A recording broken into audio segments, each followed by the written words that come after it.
This video is sponsored by Card Kingdom. You can visit their store by using my referral link in the description below.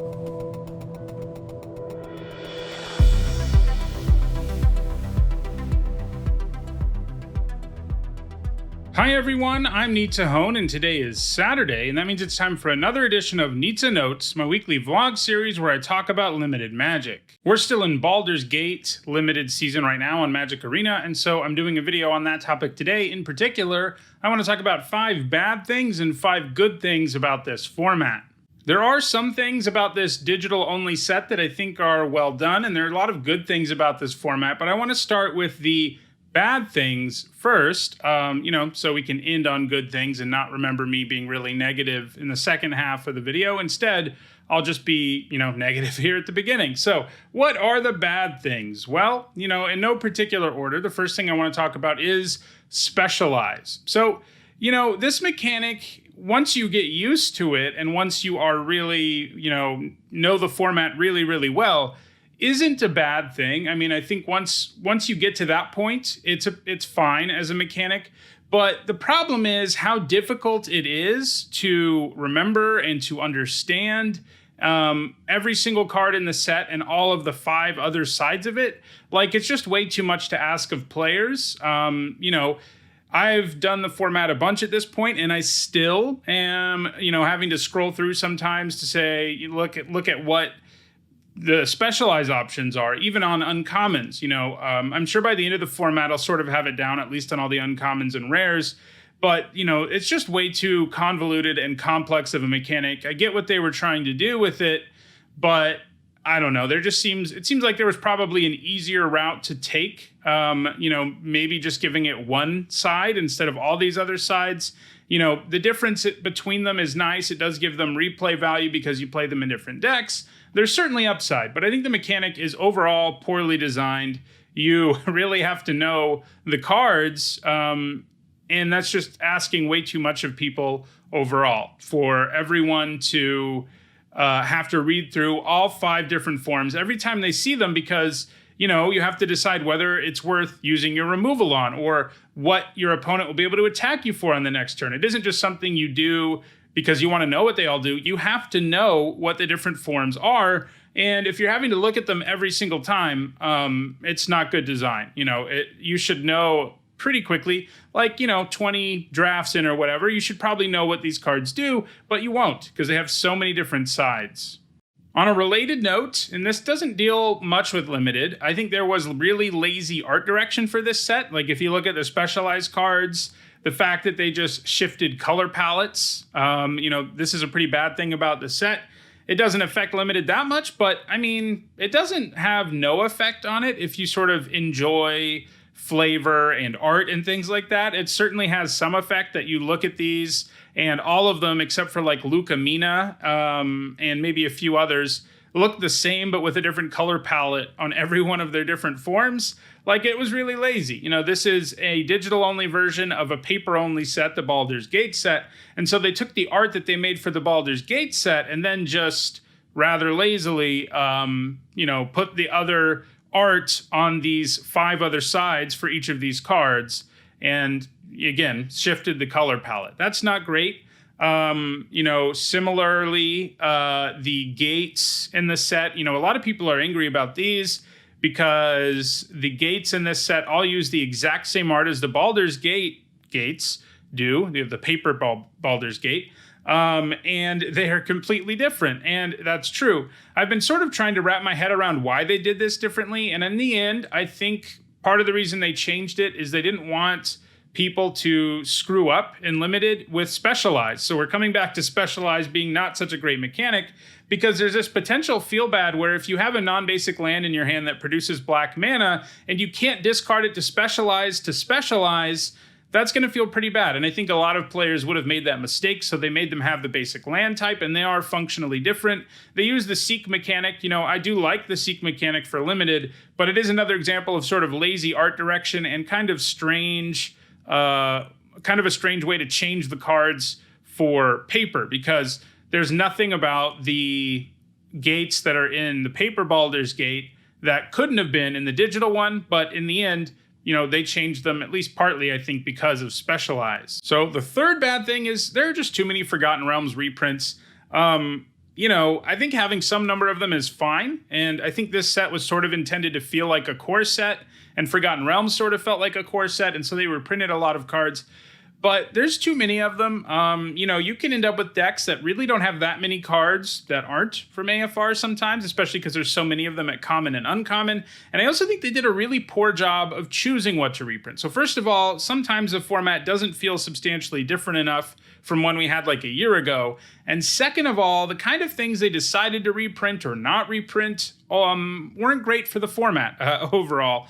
There are a lot of problems, with the cards they chose to reprint, in the sense that there's some serious color imbalance in this set, right? And it's the same as it was in the original Forgotten Realms. And this is sort of an additional bad thing, but it overlaps with the too many reprints. And that is that blue is incredibly weak in this set, just like it was last time. That shouldn't be too surprising. They reprinted a bunch of mediocre commons that were in that set, and didn't really replace them with anything that makes it a lot better. So, that format's main problem was that black and red were too good and blue was too weak. And that's still pretty much true here, and it's at least in part because of the reprints. I also think reprinting the 3 signpost uncommons they did, just straight up, was kind of lazy. These are cards that were from the same plane, so it makes sense to do it. So you have the black-red, green-white, and blue-black signpost uncommons from Forgotten Realms. But it was just pretty lazy. And so, the reprinting 3 signpost uncommons and having the archetypes be pretty much the same, again, makes the set not feel substantially different from Forgotten Realms sometimes. And the last thing, it's kind of funny because I'm complaining about Forgotten Realms not it being too much like Forgotten Realms. But the last thing is that I wish they brought back one thing from Forgotten Realms that they kind of missed on, but that they could have fixed here, and that was dungeons. So the original Forgotten Realms had dungeons as one of the big mechanics. A couple of the color pairs, at least 2, black, white, and blue, white, were supposed to be built around these dungeons. And they ended up just not being that good. The way they designed these cards, they were mostly overcosted.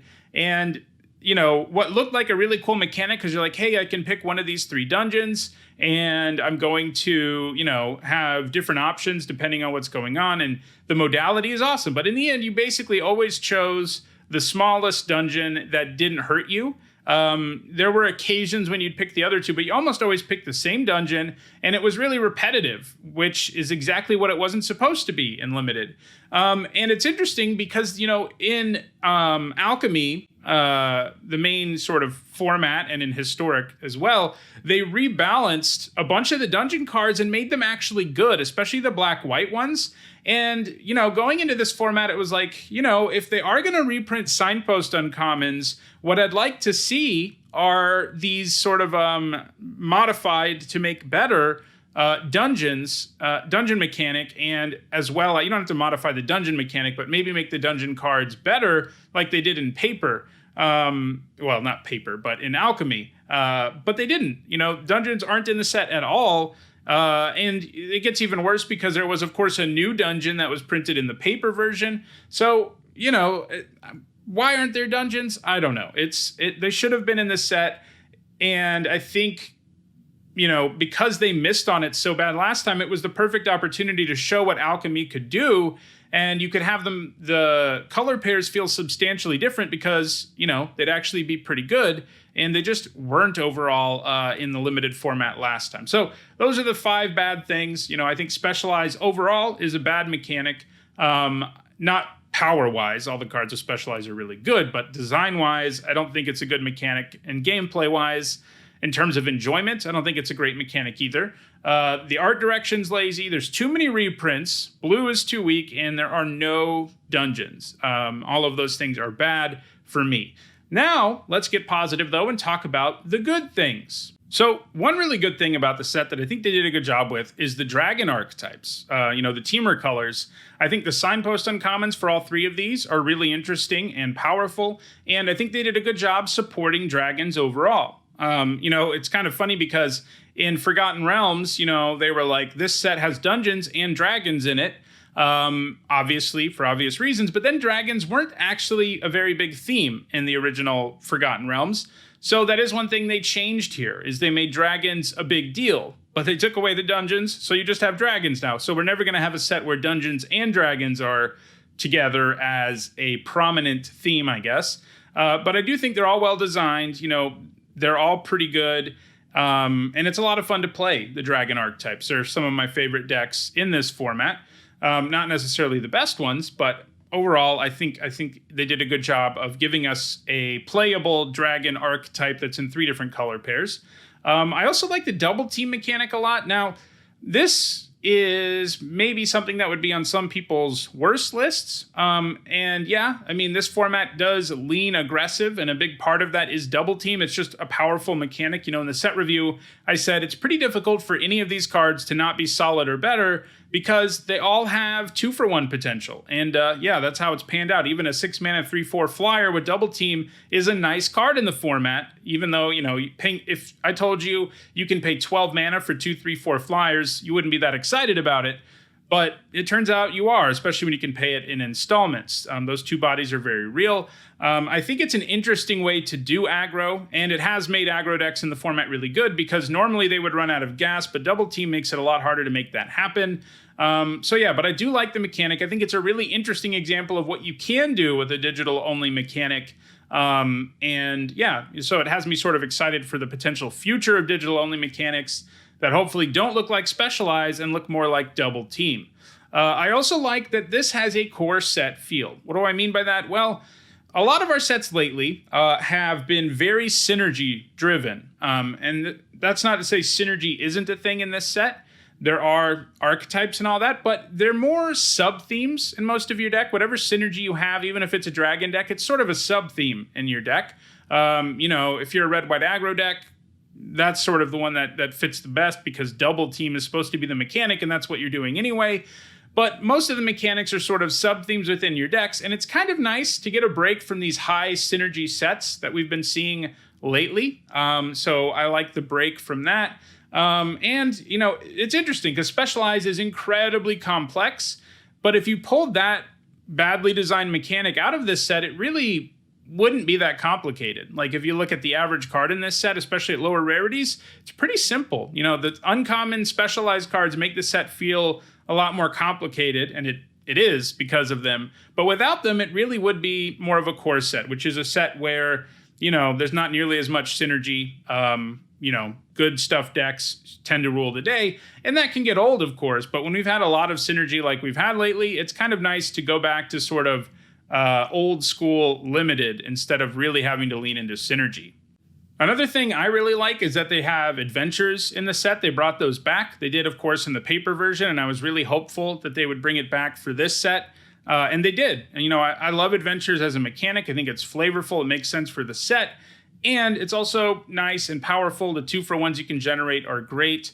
It's a really nice mechanic in terms of sort of smoothing out your mana because you usually have, not always, but usually you have a cheap spell on one side, a cheaper spell on one side, and a more expensive creature on the other side. So you more often have stuff to do on your turns, and that prevents you from sort of feeling bad about situations. So I like that. And then the last thing, this is a pretty specific thing, and it's specific to, what I like to see sometimes, and that is reanimation is pretty legitimate. Black has 2 cards, one at common and one at uncommon, that can reanimate stuff. And while you don't always end up being able to be a reanimator deck in this format, the pieces are there, and especially if you're in black-green, you often end up with at least a reanimation sub-theme because of those 2 black cards. It's nice that with the addition of Specialize, I was saying bad things about Specialize, but it is a discard mechanic, and sometimes if you discard something early and then reanimate it with one of these things, it feels great. There's enough nice creatures to reanimate in black-green, like the Black Dragon and the Lindorm and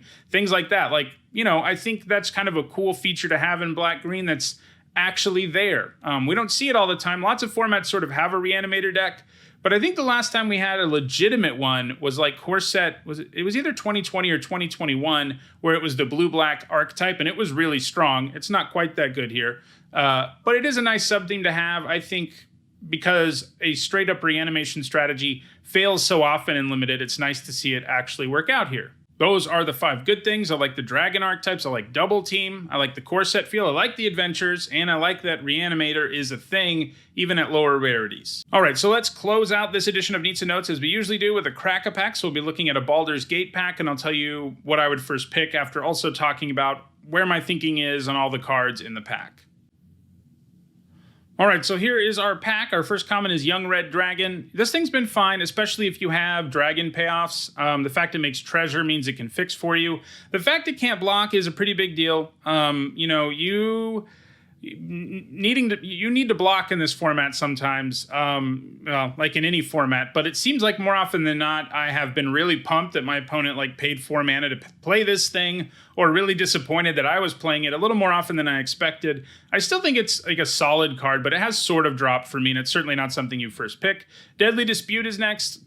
This is nice. It's one of the powerful black cards that they reprinted at the same rarity in this set that made black-red so good last time in Forgotten Realms, and they did it again, and it's pretty powerful here. Giving up a treasure to draw 2 is great, especially because it also makes a treasure. There are lots of creatures who are good to sacrifice. You can use it in response to removal. I would certainly take it over Young Red Dragon. I don't think one usually wants to be first picking a Deadly Dispute. You do basically want at least one in every one of your black decks in the format, but I still don't think you would first pick it. I think there's going to be better things in the pack. Flaming Fist Duskguard is next. Solid 2-drop. A 2-mana 3/1 is always fine, and the upside it gives you is real enough. Still, Deadly Dispute is better. We've got Warriors of Tiamat next. This has been pretty nice. This is a card with double team that you really have to take into account because it's at common. So if you're playing a red deck and they have a couple cards in their hand, you decide to Alpha Strike for some reason, you're going to be in some trouble, because once this thing cracks in and then gives them another copy, they then get to play it again next turn, and that's 8 damage. There are lots of games I've ended with Warriors. There's lots of games I've lost. It is a very nice common. You don't usually want more than one because it's sort of high on the curve, especially for how most of the aggressive decks and most decks in this format are aggressive, but that first copy is pretty nice. I still think Deadly Dispute's probably better. Lizard Folk Librarians, this is an okay common, but blue overall just has underwhelming commons in this set, and you can end up in blue. I'm not saying blue's unplayable, but it is far and away the worst color in the format. It has to be very open for you to end up in a good blue deck, and sometimes it is because nobody wants to be in it, but the Librarians are not a common that is especially exciting. Next, I've got Gray Slod. So, I guess I could have included this on the list. It's funny because I think the Reanimator angle of the black-green deck has come through pretty well. But the deck is supposed to, in general, be about these cards that check for 4 or more creatures in your graveyard. And most of those cards have sort of turned out to be underpowered, or you really need a critical mass of self-mill to really make them work. And that's a little harder than I thought it would be. And Gray Slod, I think, suffers as a result. It can mill you, cool. And then, it becomes a 4/1 with Death Touch and Menace, which is serious business, but it's a lot harder to make it work than I expected and a lot clunkier than I expected. So I'm still on Deadly Dispute. Valor Singer is quite good. Maybe quite good is an exaggeration, but it's a solid common you want in basically all your red decks. It can make any creature into a much better attacker. It can really help you get pack tactics going and stuff like that. I would still take Deadly Dispute over it. Wizened Githzerai, I actually think it's pretty reasonable overall. If all of blue's creatures looked like the Githzerai, where you had like a few aggressive 2-drops, like that would be enough to really change the fate of that color in this format, because that's what it lacks. The Githzerai is basically the only example, and you really need them either to trade early or be attacking early in this format. And it does a good job of that because anything that blocks it gets -2/-0 forever. So it can attack on a lot of boards and be relevant on a lot of boards. But it has the problem of really being the only good blue 2-drop at common or uncommon in the whole format. And that means, it's not going to be that good because blue as a whole has some serious problems. So, yeah. Next up, we finally have a card that I think dethrones Deadly Dispute, and that is Patriarch's Humiliation. It's pretty close to the best white common in the set. I think the 3-mana 2/1 that gains you a life and draws you a card is probably still better, but it's close. This thing feels like Swords to Plowshares pretty often. 1 mana to blank a card's abilities and usually kill it is quite good. There are times, most of the time you want to kill something with it, but there are definitely times where, like in a fail case, like your board's empty, but you really need to shut down a creature that has Specialize or something, and you can just fire this off. And it doesn't feel great, but it is nice that you have that fail case. But most of the time, it's really not that hard to effectively make it work. And it's the kind of card that makes white really good in the format, because you not only can use this great removal spell, it's really cheap, and so you can add to the board too. So yeah, we take it over Deadly Dispute. It doesn't require quite as much effort to make it work, and it's a card that always does something, whereas Deadly Dispute can be a little awkward sometimes. Follow the Tracks is next. Ramp is pretty real in this format. There are a lot of common and uncommon cards at ramp. I do think the Myconid is the best sort of example of this, which is a super strong common in green. But Follow the Tracks fills a similar role. You can use it to ramp. I've been playing a fair amount of Sealed because I've been been prepping for the qualifier, which I'll be playing in probably when this video goes up, I guess. But the Sealed qualifier that's this format, to make it to the Arena Championship. And, the best card pools I've opened for the most part in Sealed are the ones that have stuff like Follow the Tracks and Myconid, where you just have all this fixing and you can just play all this great stuff pretty easily. So it's a little better, I think, in Sealed, but in Draft, it's still a pretty nice card. I would definitely take the Humiliation and the Dispute over it, but it's probably number 3 in this pack. There's nice stuff to ramp into at common, Hill Giant Herd Gorger, for example. So yeah. Guiding Bolt is next. This is pretty good. I basically always want 1 in my white decks, but it is restrictive enough removal that, like, Patriarch's Humiliation is obviously better. That's kind of a funny comparison. 3 mana to not be able to kill everything, or 1 mana to frequently kill everything. Patriarch's Humiliation does take the setup, but the setup's not that hard. Deadly Dispute, I think I would not take over Guiding Bolt. I think we're on the Bolt now. But then we have an uncommon, and it's Rasad. Another thing that makes Specialize kind of bad, I think, is how pushed it is. Almost every card with Specialize is one you can first pick, even most of the blue ones.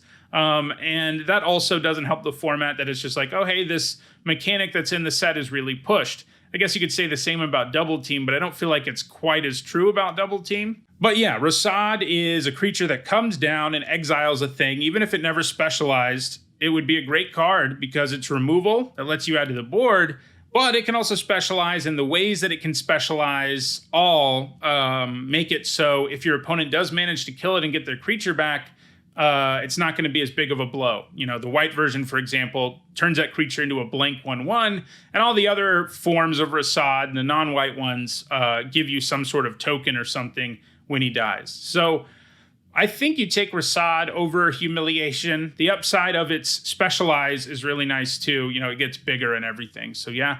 Carnelian Orb of Dragonkind, yeah, not so much. Our first 2 uncommons were pretty good. The orbs mostly aren't great. I think the green one's okay. The other 2, as much as I like the dragon deck, I don't really see it as like a ramp deck per se. And these sorts of mana rocks that don't actually do anything unless you cast something with them are kind of a bummer. So yeah, don't take that. And then we have Robe of the Archmagi. Interestingly, I haven't played with or against this. And I'm like, I don't know, 20, 25 drafts / Sealed into the format. And yeah, so it's hard for me to judge this card. My instinct is that it's pretty good, but you need to have evasive creatures, and ideally shamans, warlocks, or wizards, so it's not that expensive to equip. The fact it doesn't offer any stats boost on its own is a problem. So, I think it's pretty good. And, maybe it's a blue rare that's strong enough that you splash, but I think it has enough problems and it's in a bad enough color that you don't take it here. It is a little awkward. I think the 3 best cards in this pack are all white. So, you know, there's a good chance the next couple of people will be grabbing white cards too. But Rasad is splashable. So, and that's another problem a lot of these specialized cards have. You can splash basically all of them, and they're all really strong. So you see them a lot. But that does make it a really good pick because even if you don't end up in the deck, if you end up with some fixing, you're very happy to play Rasad. So Rasad is who I'd take in the end here. So that does it for this edition of Nizzanotes. If you enjoyed this video, don't forget to like it and share it. If you want to hear more limited analysis, don't forget to subscribe and turn on notifications. If you want to hear some past limited analysis, including a set review for Baldur's Gate, among other things, you should see some playlists on your screen shortly. And if you enjoy my content and you want to give back, you can in a number of ways. You can become a patron, you can become a channel member, or you can buy Nizzanotes merch. These are all ways you can give back, and you get cool stuff in return for giving back in all of those cases. So yeah, thanks for watching.